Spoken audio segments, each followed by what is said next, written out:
أشهد أن لا إله إلا الله وحده لا شريك له وأشهد أن محمدا عبده ورسوله أما بعد فأعوذ بالله من الشيطان الرجيم بسم الله الرحمن الرحيم الحمد لله رب العالمين الرحمن الرحيم مالك يوم الدين إياك نعبد وإياك نستعين اهدنا الصراط المستقيم صراط الذين أنعمت عليهم غير المغضوب عليهم ولا الضالين. After reciting the Tashahhud, Ta'awuz and Surah Al-Fatiha, Hazrat Khalifatul Masih V Ayyadullah Ta'ala ibn Aziz stated, accounts relating to the conquest of Makkah were being discussed. An incident took place before they set off, which is as follows. A companion, in his ignorance, tried to inform the people of Makkah of the journey of the Holy Prophet ﷺ. However, Allah the Almighty informed the Holy Prophet ﷺ of this, and thus news of the plan of the Holy Prophet ﷺ did not reach the disbelievers.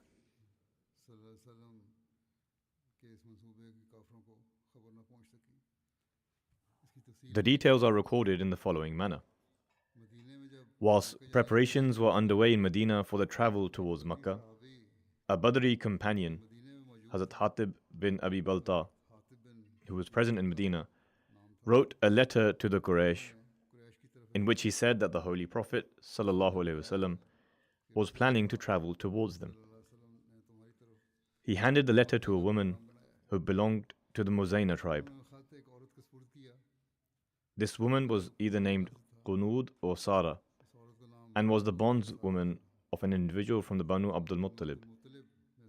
He promised a reward for her taking this letter to the people of Makkah. He asked her to keep the letter secret as far as possible, and he prohibited her from passing through the normal route as it was being guarded. This woman concealed the letter in her hair and braided it. She then set off with the letter. In the letter it was written, "The Holy Prophet ﷺ is heading towards you with an army that is like the cover of night," i.e., it was a very large army. "It is fast approaching like a fierce flood. I swear by Allah that even if he were to set out towards you by himself, Allah would most surely help him against you, and God will most certainly fulfill his promise, which he has made with the Holy Prophet ﷺ. Therefore, be prepared."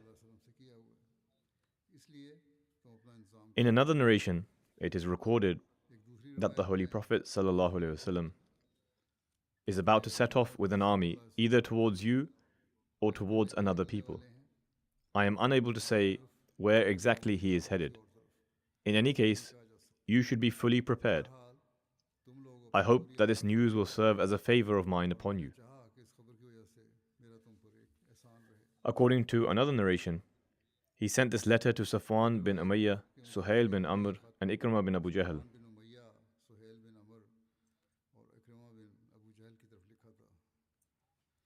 On the other hand, owing to the blessed prayers of the Holy Prophet ﷺ, Allah the Almighty informed him of this letter.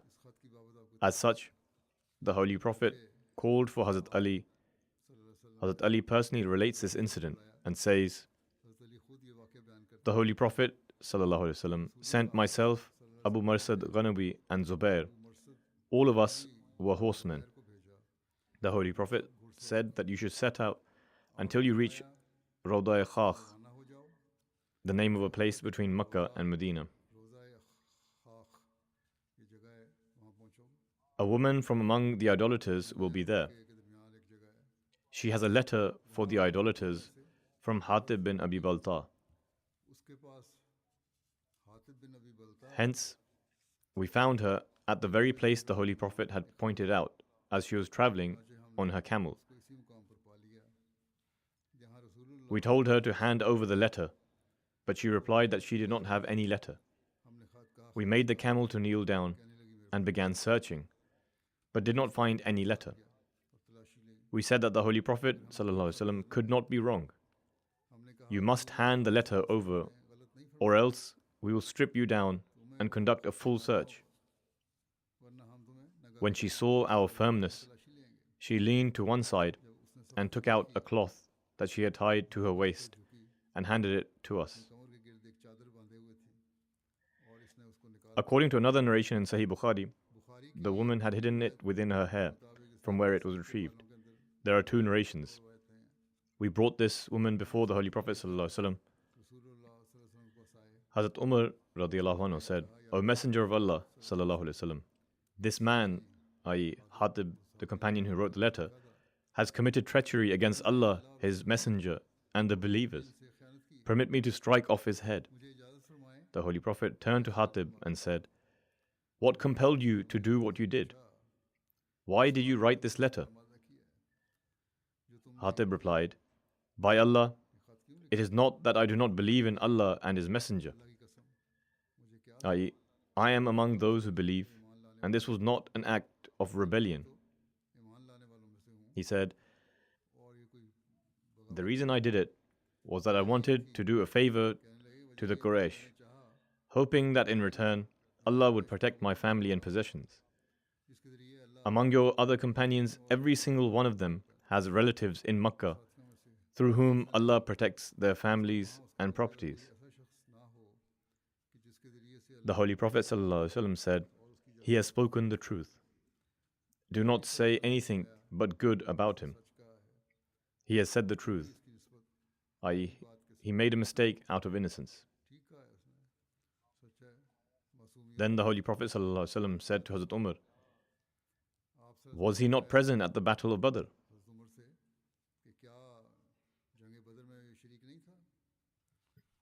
The Holy Prophet also said,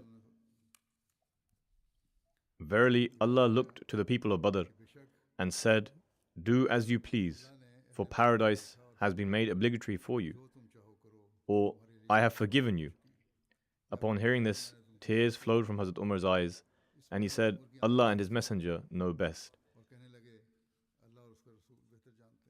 Hazrat Muslim Maud has also mentioned this incident, referencing various historical accounts. He wrote, During the time of the Holy Prophet ﷺ, a companion secretly attempted to send news to his relatives in Makkah about an impending Muslim attack. He did this so that out of gratitude for his gesture, his relatives would be treated with kindness. However, Allah the Almighty informed the Holy Prophet ﷺ of this matter through revelation. The Holy Prophet sent Hazrat Ali and a few other companions instructing them, There is a woman at such and such place. Go and retrieve a letter from her. When they caught up with her and asked for the letter, she denied having it. Some of the companions began to wonder whether the Holy Prophet might have been mistaken. But Hazrat Ali said, No, the statement of the Holy Prophet cannot be wrong. Such was the level of his faith. I will not leave this place until we get the letter from her. They then addressed the woman sternly, and eventually she brought out the letter and handed it over. In another place, Hazrat Muslim Maud has narrated this incident in greater detail. He writes, In a moment of weakness, a companion wrote a letter to the people of Makkah, informing them that the Holy Prophet had departed with an army of 10,000. He added, I do not know where he is heading, but I assume he is probably going towards Makkah. I have some relatives and close family members in Makkah, and I hope that you will help them during this difficult time and not allow any harm to come to them. Before this letter could reach Makkah, the Holy Prophet ﷺ summoned Hazrat Ali early in the morning and said, "Go to such and such location. Allah the Almighty has informed me that you will find a woman there riding a camel. She has a letter which she is carrying to the people of Makkah. Take the letter from her and return to me at once." As they were about to depart, the Holy Prophet further instructed them, saying, "Be mindful that she is a woman. Do not be harsh towards her. Initially, do not be harsh. Insist and emphasize that you have a letter with you. But even then, if she does not admit, and if your pleading and requesting does not work, then you may even be strict if it gets to such a stage. And even if you have to kill her, then you may do so. But do not allow the letter to go. It is extremely important that the letter be stopped." Thus, Hazrat Ali arrived there. The woman was present. She began to cry and started taking oaths that, "Am I a traitor or a deceiver? What is the matter? Search me." Thus, they looked here and there, emptied her pockets, looked through her belongings, but no letter was found. The companion said, "It seems the letter is not with her." Hazrat Ali became impassioned. He said, "Be quiet," and exclaimed with great fervor, "By God, the Holy Prophet can never lie." Therefore they said to the woman, "Muhammad, the Messenger of Allah ﷺ, has said that you have a letter, and by God, I am not lying." Then he drew his sword and said, "Either hand over the letter peacefully, or remember well that even if I have to strip you in order to search you, then I will, because the Holy Prophet has spoken the truth and you are lying." Thus she became frightened, and when she was threatened with being stripped, she immediately undid her braids. Inside her braids, she had hidden the letter, which she took out and handed over. She hid it within her hair. In any case, after this, the Holy Prophet ﷺ began his journey. Regarding the departure of the Holy Prophet ﷺ from Medina, it is written that the Holy Prophet ﷺ appointed Hazrat Abu Ruham Kulthum bin Hussein Ghifari as his deputy in Medina. According to Ibn Ishaq, the Holy Prophet departed with groups from among the Ansar, Muhajirin, and other Arab tribes when 10 days of Ramadan had passed. However, according to a narration in Musnad Ahmad, he departed from Medina on the 2nd of Ramadan. The commentator of Bukhari, Allama ibn Hajar, has preferred the narration of 2nd of Ramadan. In any case, during this journey, some people were mounted on horses, while others on camels. When the army departed from Medina under the leadership of the Holy Prophet ﷺ, approximately 7,400 individuals accompanied him. This number continued to increase as various tribes joined, such as the Banu Asad and Sulaim, to the point that the army's number reached 10,000 whilst marching en route to Mecca. When the Holy Prophet ﷺ reached a place called Sulsul, which was an elevated place past Dhul Hulayfa near Bayda, he sent Hazrat Zubair bin al-Awam ahead with a cavalry of 200 men. In some books, this army's number is said to be 12,000, but most narrations mention it as 10,000, and this seems to be the more accurate figure.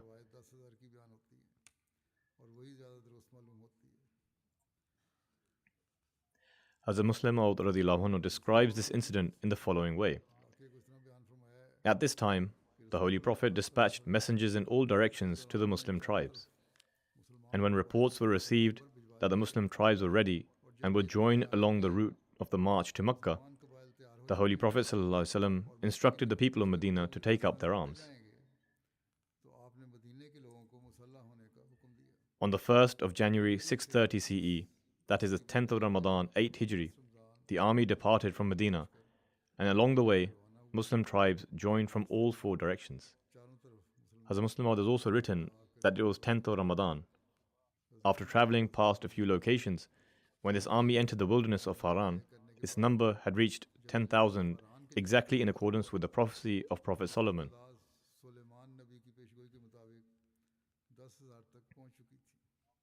During this journey, Among the noble wives of the Holy Prophet ﷺ, Hazrat Salama was with him.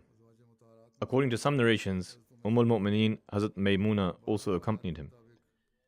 There is also one narration found in Sahih al-Bukhari which mentions that his daughter Hazrat Fatima was also with him. This journey took place during the month of Ramadan. According to various narrations, the Holy Prophet ﷺ observed the fast in the initial days of travel. However, he then stopped fasting and also instructed the companions not to fast as well. It is recorded in Sahih al-Bukhari that Hazrat Ibn Abbas radiallahu anhu narrated, the Messenger of Allah ﷺ set out during the month of Ramadan for the conquest of Makkah. When the Holy Prophet set off for the journey, he was fasting. However, upon reaching the spring of Qadid, which lies between Qudayd and Asfan and is located 42 miles from Makkah, he broke his fast and did not fast thereafter for the remainder of the month.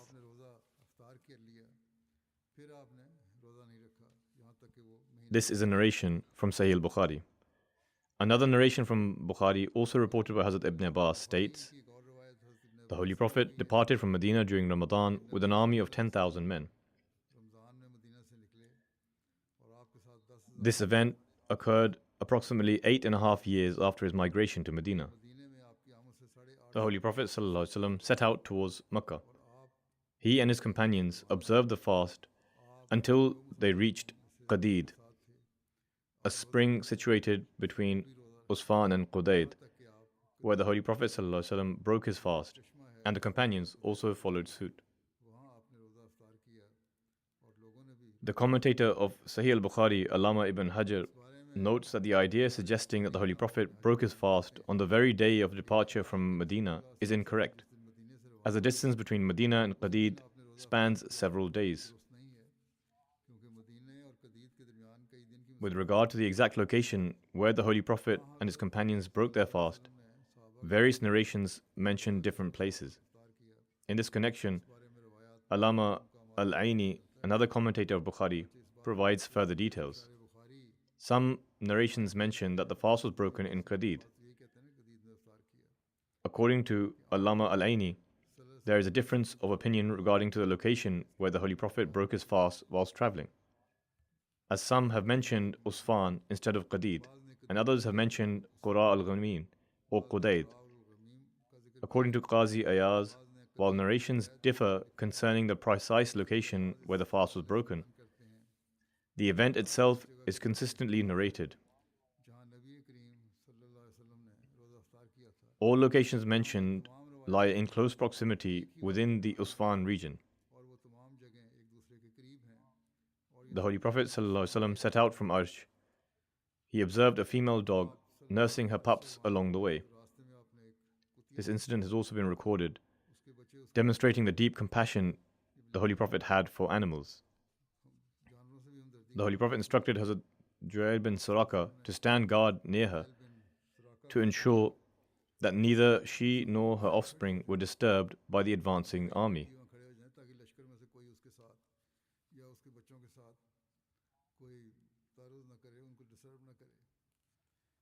In order to capture spies, the Holy Prophet ﷺ had dispatched a cavalry unit ahead of the main army.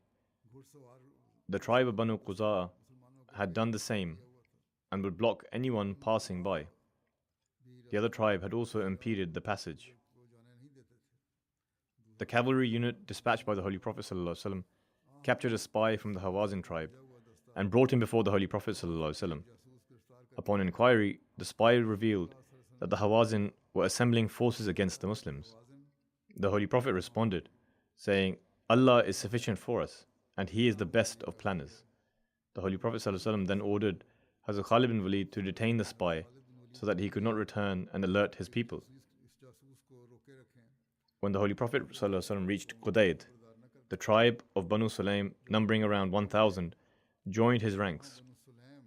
It was here that the banners and flags were prepared and distributed among the various tribes.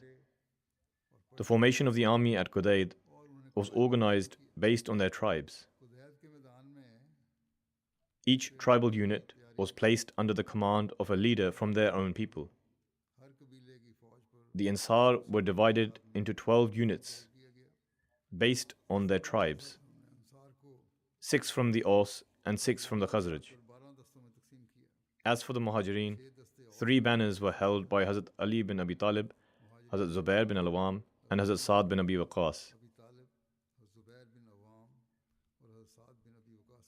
An incident is also recorded in relation to this expedition regarding the acceptance of Islam by Hazrat Abu Sufyan bin Harith and Abdullah bin Abi Umayyah. Abu Sufyan bin Harith mentioned here is not to be confused with Abu Sufyan bin Harb. The paternal cousin of the Holy Prophet ﷺ, as well as his milk brother, Abu Sufyan bin Harith, left from Makkah along with his son, Ja'far and Abdullah bin Abi Umayyah bin Mughira.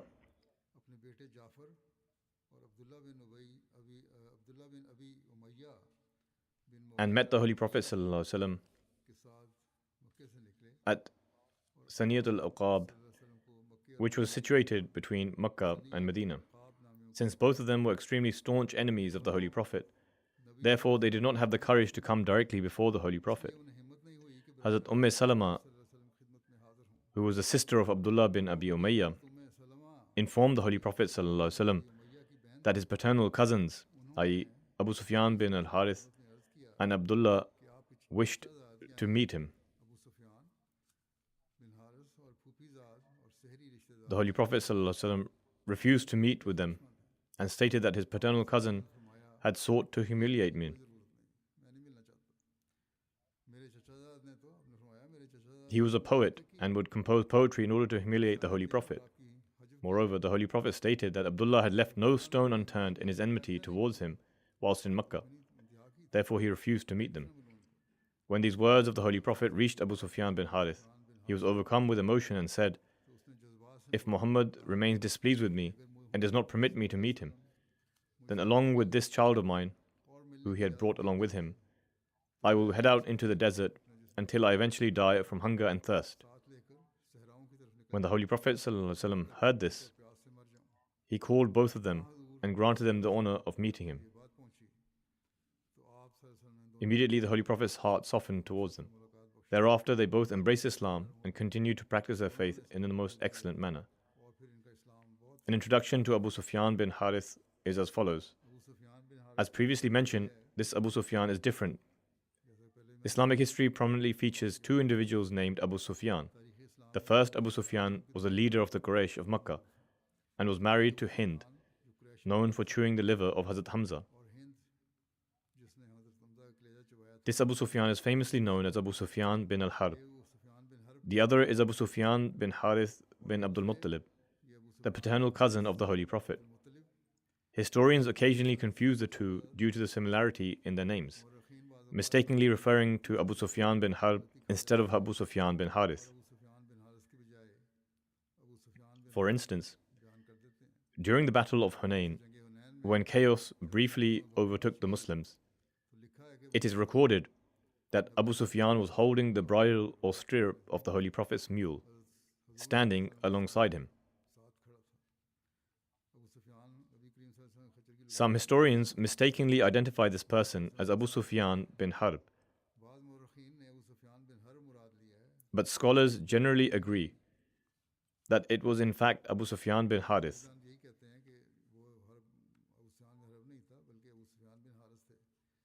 He was also the milk brother of the Holy Prophet, as both had been nursed by Halima Sa'diyah. He loved the Holy Prophet dearly. But when he announced his claim to prophethood, Abu Sufyan bin Harith became vehemently opposed and hostile. He was counted among the prominent poets of Makkah, and due to his opposition, composed derogatory poems against the Holy Prophet ﷺ. Hazrat Hassan bin Thabit often responded to his satire. Whenever poetry mentions "convey this message to Abu Sufyan," it refers to Abu Sufyan bin Harith. According to Tariq al-Khamis, Abu Sufyan once approached the Holy Prophet ﷺ and recited, "Tallahi laqad atharaka Allahu alayna wa in kunna laqati'in." This is verse 92 of Surah Yusuf.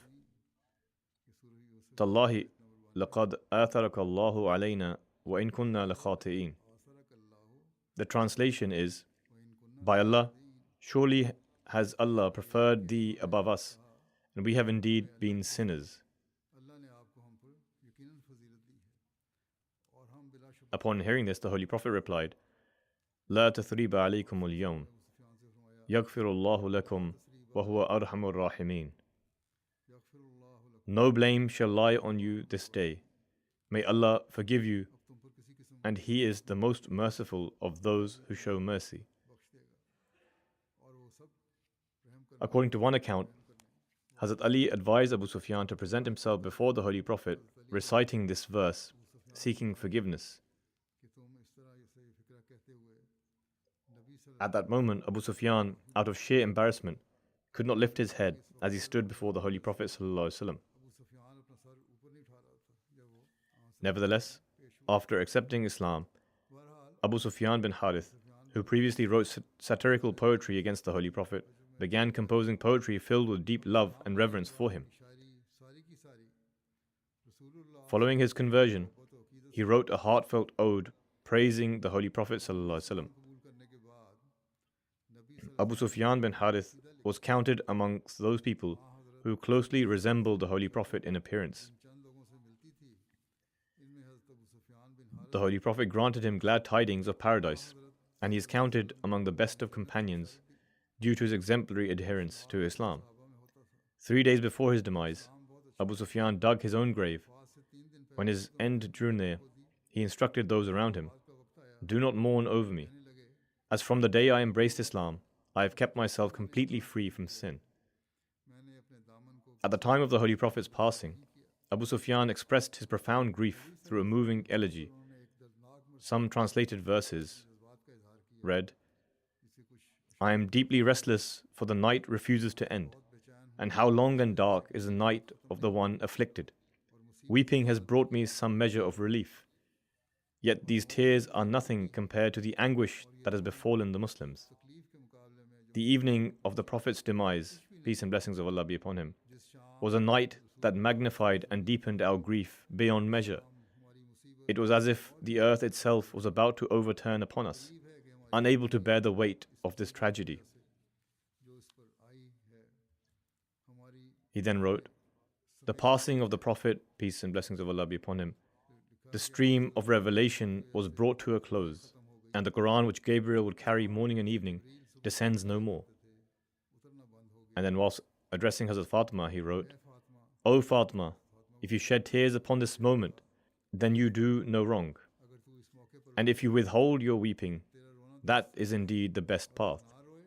Then seek refuge and patience, for therein lies a reward from Allah, a boundless favor. And never tire of recounting the noble traits and virtues of your father, the Messenger of Allah, peace and blessings of Allah be upon him. For no matter how eloquent the words, no tribute can ever encompass the glory and excellence that were his."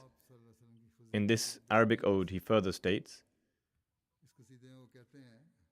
فَقَبْرُ أَبِيكِ سَيِّدُ كُلِّ قَبْرٍ وَفِيهِ سَيِّدُ النَّاسِ الرَّسُولِ. That the grave of your father, O Fatima, is superior to all graves, for within lies the noble Prophet, the leader of all mankind. Hazrat Abu Sufyan bin Harith passed away in 15 or 20 Hijri, and Hazrat Umar led his funeral prayer. A brief introduction to Abdullah bin Umayyah, who was the other person to accept Islam, is as follows. His name was Hudayfa. He was the son of the Holy Prophet's paternal aunt, Atika, making him the Holy Prophet's cousin. He was the brother of the mother of the believers, Hazrat Salama. When the Holy Prophet ﷺ made his claim to prophethood, he became a fierce opponent and far exceeded the harshest of opponents. It is stated in the Holy Quran, وَقَالُوا لَن نُؤْمِنَ لَكَ حَتَّى تَفْجُرَ لَنَا مِنَ الْأَرْضِ يَنْبُوعًا, meaning, and they say, "We will never believe in thee until thou cause a spring to gush forth for us."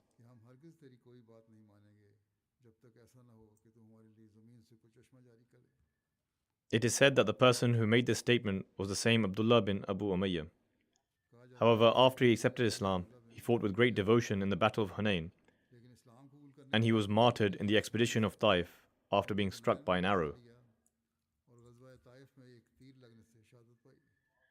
During this journey, with reference to Hazrat Abbas joining the Muslim army, it is recorded that when the Holy Prophet ﷺ began his journey towards Makkah, Hazrat Abbas prepared his belongings in Makkah in order to migrate to Medina. Hazrat Abbas met the Holy Prophet ﷺ at Juhfa, which is 76 miles from Makkah. Hazrat Abbas sent his belongings ahead to Medina and then started his journey back to Makkah alongside the Holy Prophet.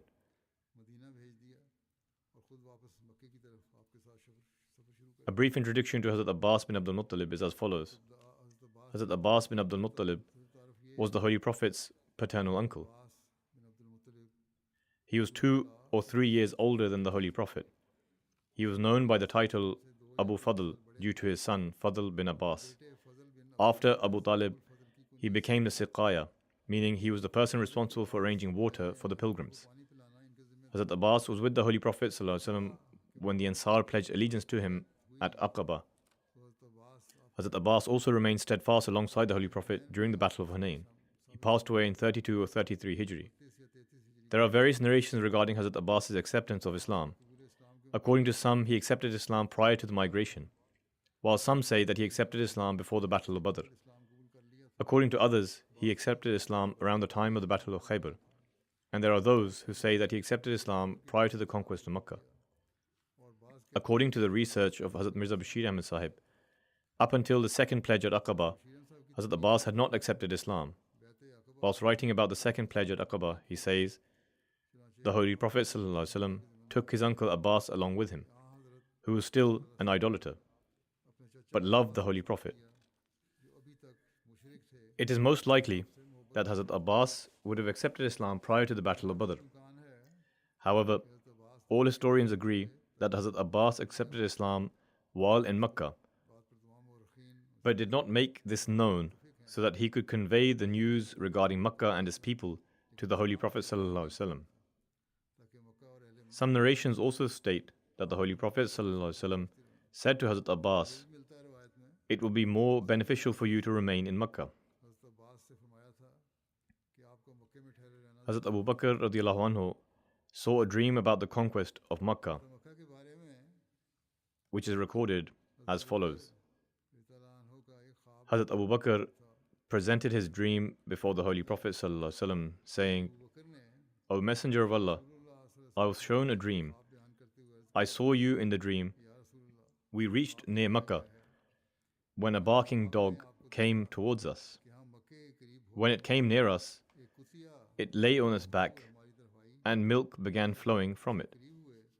Upon this, the Holy Prophet ﷺ said, 'The evil of the Makkans has been removed and benefit has drawn near.'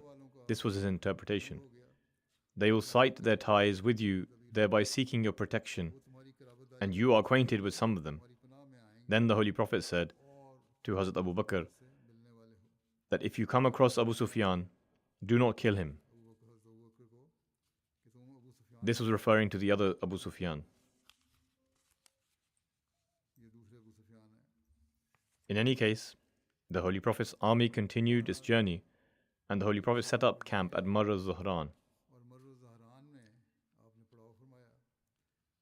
It is recorded that as a result of the Holy Prophet's excellent military wisdom and his prayers, it was a profound miracle that an army of 10,000 departed from Medina, traveled approximately 400 kilometers, and set up camp 5 miles outside of Makkah. Yet the Meccans had not received so much as a whisper of news about it. The Holy Prophet ﷺ set up camp at Marr al-Zuhran at the time of Isha, which was between Asfan and Makkah, at a distance of 5 miles from Makkah. Upon receiving orders from the Holy Prophet, his companions lit 10,000 fires. He appointed Hazrat Umar to oversee the army.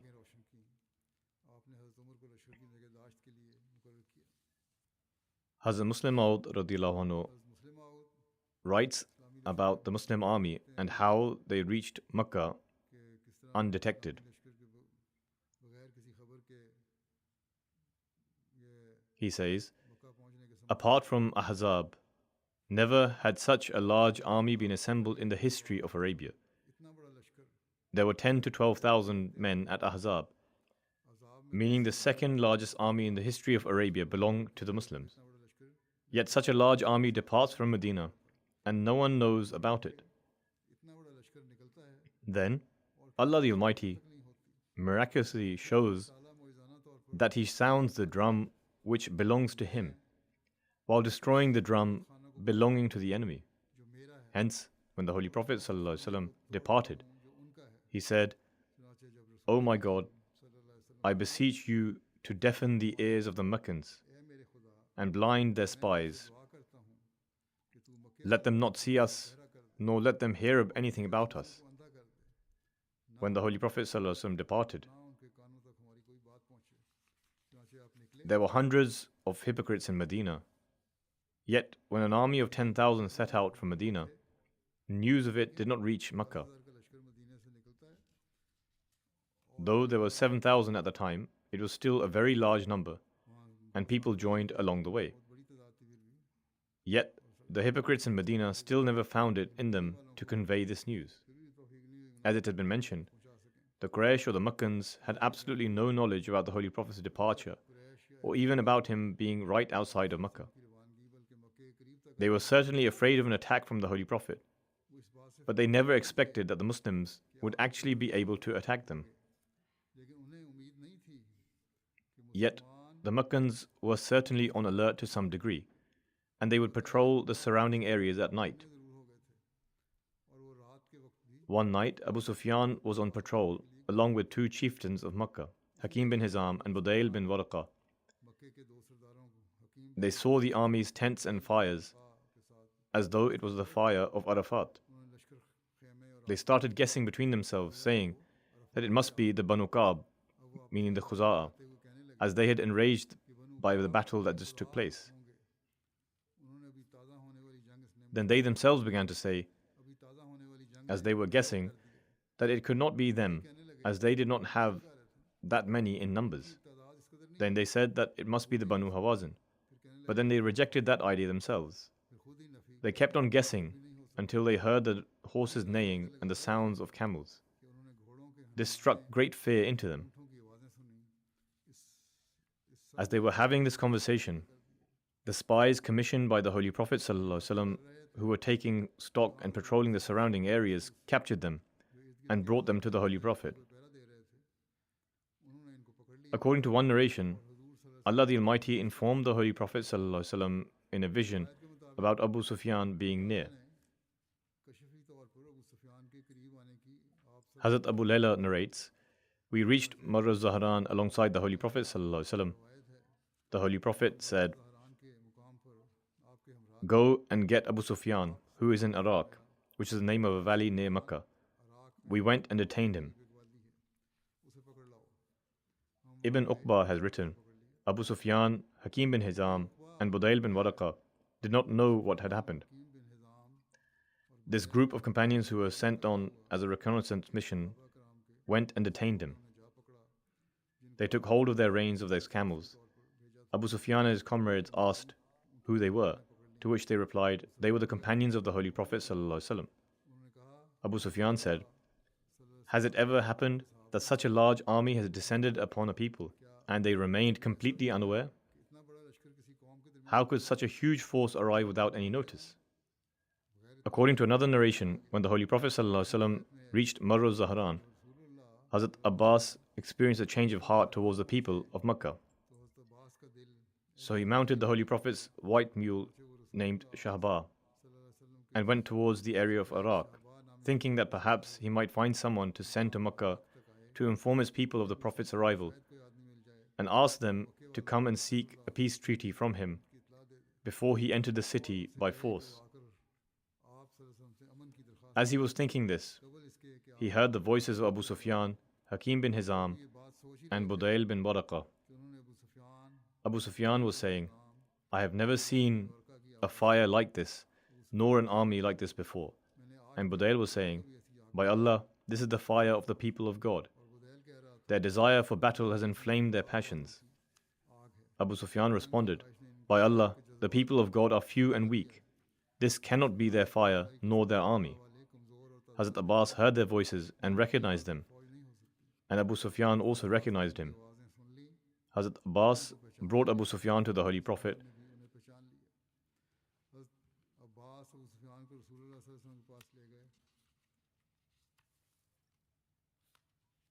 While his other two comrades departed, he took Abu Sufyan alone to the Holy Prophet and left the other two behind.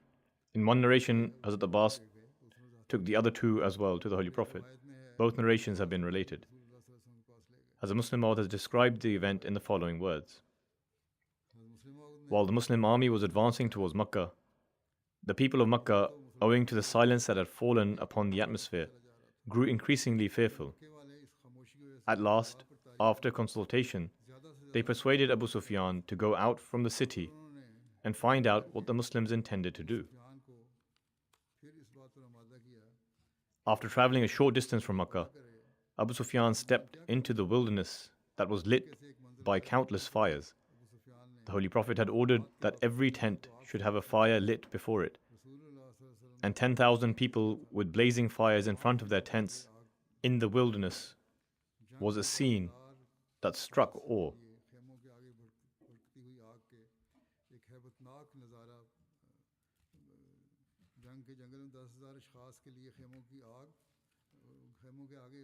Abu Sufyan asked his comrades, "What is this? Has an army descended from the heavens? No Arab tribe possesses such a formidable army." They began to name various Arab tribes, but he said, No, none of the Arab tribes could possibly have an army as large as this. As he was saying this, a voice called out from the darkness, "O Abu Hanzala." Abu Hanzala was the appellation of Abu Sufyan. Abu Sufyan said, "Abbas, what are you doing here?" Hazrat Abbas replied, "Behold, the army of Muhammad, the messenger of Allah. If you do not quickly make arrangements, defeat and disgrace will certainly be decreed for you." i.e., the only way is to make peace. In any case, this is only part of a larger account. There are further details, which, God willing, I'll relate in the future. As I always say, continue focusing on prayers.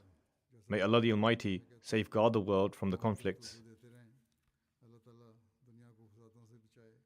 May Allah the Almighty improve the turbulent circumstances of the world, so the conditions improve, and that it does not result in further devastation.